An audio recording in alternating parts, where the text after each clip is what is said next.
Hi friends, I am Shri Priya. Welcome to my channel Bharat Kathas. Today we are going to understand an important editorial titled Farmer's Pulse. This topic is very important because it connects agriculture, MSP, imports and food security. In simple words, the editorial says India cannot depend only on imports to manage pulses. We need strong structural reforms in agriculture. Let us understand why pulses are important. India produces around 2.5 crore tons of pulses, but our demand is about 3 crore tons. So there is a gap, and this gap is filled through imports. Now why does this matter? Because pulses provide about 25% of non-cereal protein in Indian diets. Also, around 5 crore farmers depend on pulse cultivation. So this is not just an economic issue, it is also nutrition and a livelihood issue. Now let us understand how India manages this situation. The government uses three tools. One, imports. Second one, price stabilization measures. Third one, MSP procurement, but only limited procurement. Now here is the problem. When government imports pulses, supply increases.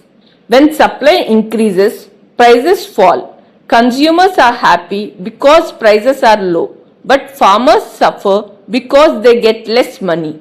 So imports benefit consumers, but hurts farmers.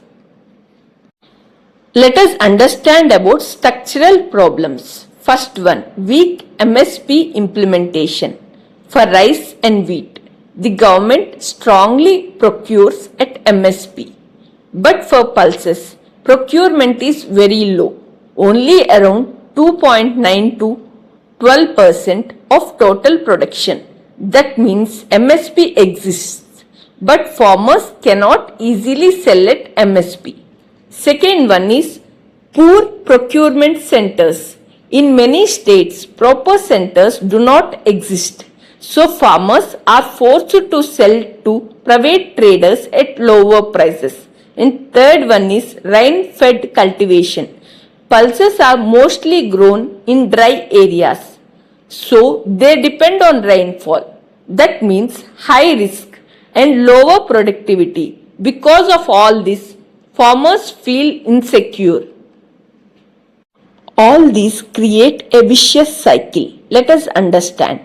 Low price assurance leads to low farmer investment.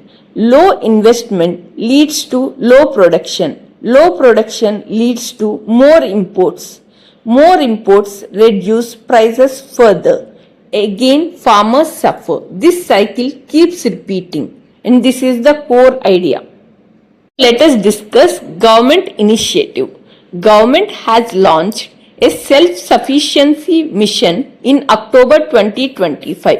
It has allotted 11,440 crore rupees. The target is 350 lakh tons by 2030-31. This looks promising, but farmers are skeptical because earlier promises were not fully implemented. Final conclusion. The editorial says the solution is not just stopping imports. India needs structural reforms, strong procurement infrastructure, genuine MSP guarantee, investment in rain-fed productivity, market systems that reward pulse farmers. Only then India can become self-sufficient. Otherwise, farmers will remain insecure and India will continue depending on imports. So, core message of the editorial is imports are short-term solution, but structural reforms are the real long-term solution. Thank you.